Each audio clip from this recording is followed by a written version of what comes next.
So what's going on, Evolve fam, my St. Louis County fam? This is your girl Kelly, and I'm here to give you the lowdown, the rundown on what happened in St. Louis County government this week. Because as you know, my job is to attend the meeting, so you don't have to. And this week, your girl, I only attended one meeting. That was the St. Louis County Council meeting last night, and I'm gonna get right into it. So I kind of did want to highlight the county executive's report. So, each county council meeting, he does provide, a report to let the people know certain things. And so, his report last night his remarks really focused on, there's some federal coin coming to the St. Louis region. St. Louis County is expected to receive $190 million. Again, straight from the feds. And so he, during last night's meeting, his remarks, he just mentioned this incoming coin, as well as that he met with each council member individually to kind of get their thoughts and their perspectives on like how this coin should be spent. He also mentioned the priority areas that he sees this coin going towards in not only supporting some of the current efforts that have been the needs from the COVID-19 pandemic. So supporting the public health infrastructure and supporting folks so that they're able to acquire and have their basic needs met. But he also mentioned really figuring out how to focus on things like supporting the reopening of St. Louis County businesses, as well as getting people back to work. So, we shall see how that unfolds. So next up on the agenda was the perfection of board bills. I kind of wanted to highlight in particular. So there were several bills that Councilman Trakas, he basically proposed substitutes to the bills that were set to be perfected. And there were four bills. And these bills, if passed with their substitutes, will basically result in the county counselor, aka the county's attorney people, the legal eagles, will make sure that they re-enter with contracts that they had previously canceled from outside legal eagles. So real quick, last week the county counselor send communications to the council basically telling people like, hey, y'all, I done canceled these contracts with these 4 outside legal firms because y'all ain't gonna be embarrassing me, basically. She said that she canceled these 4 contracts because, and I quote, it is out of respect for our partners. They have been unjustifiably subjected to harassment, media inquiries, and the threat of non-payment by people with no authority to do so. So she was just like, yeah, I got respect for y'all. We ain't finna do this today. So she canceled these contracts. Again, they're working on different things and representing the county's interests with regards to, different lawsuits, things regarding like the police department as well, I think. So she canceled them because she's like, no, we're not finna do this today. So these bills that Trakas provided these substitutes for, if passed, they would basically redo that cancellation of the contracts with the external legal firms.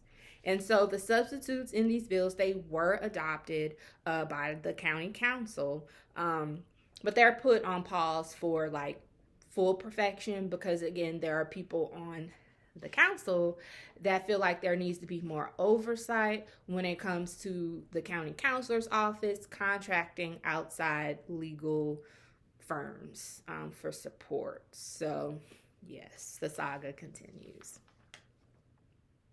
Final passage. So I wanted to highlight a few bills that were passed last night. So there were the acceptance of a couple grants. So one for $20,000 to support on-the-job training programs.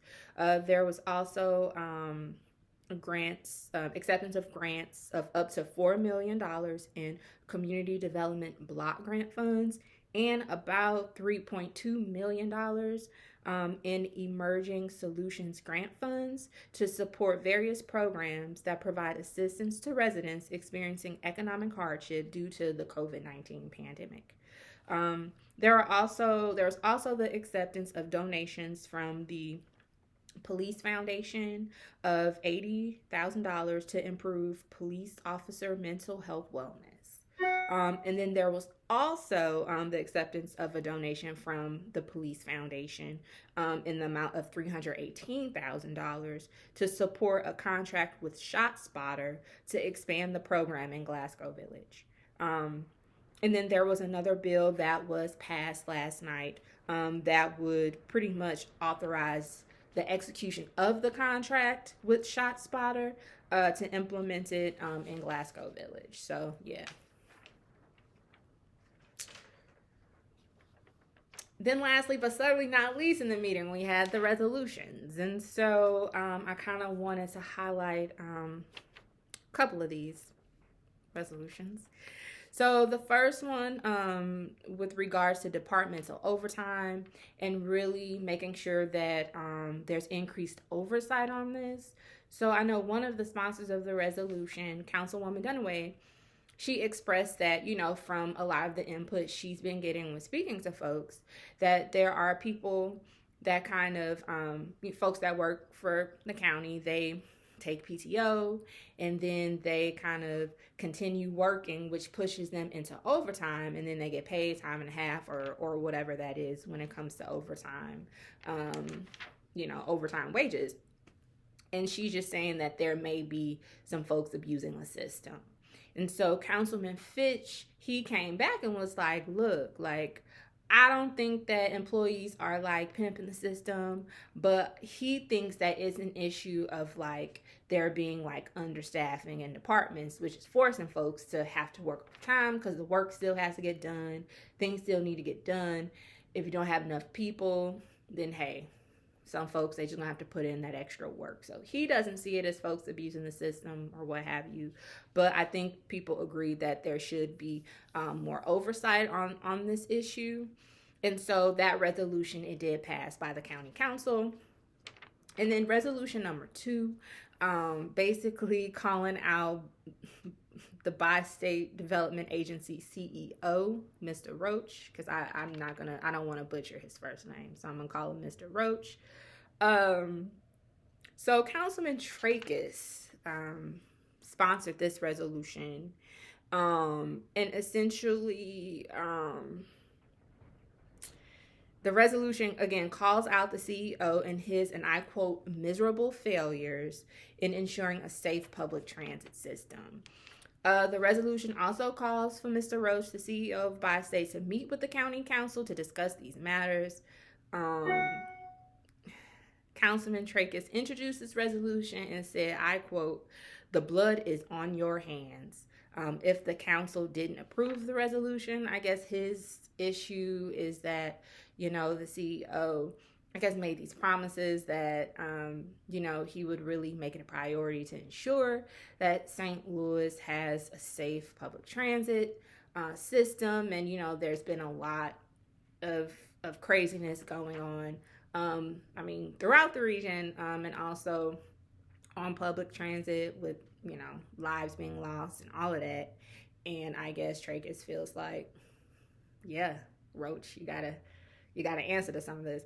So after a bit of discussion, the resolution, it failed to pass. So yes, I did want to lift up another couple items to Chairwoman Days. She did mention a couple of things kind of to be on the lookout for. So number 1, there will be an opportunity to meet with the CEO of Bi-State, Mr. Roach, in the future to discuss kind of the issues that were highlighted in Trakas's resolution. So she says she's working to get that scheduled so that the county council can meet to discuss those concerns. And then secondly, Chairwoman Day, she is working to schedule a meeting with all of the county council members and Sam Page regarding the priorities and needs that each district has, and what should be considered when this federal coin is distributed. So yeah, that's it. That's all I have for you this week. So please stay well, and I'll see you next week. Until then, peace.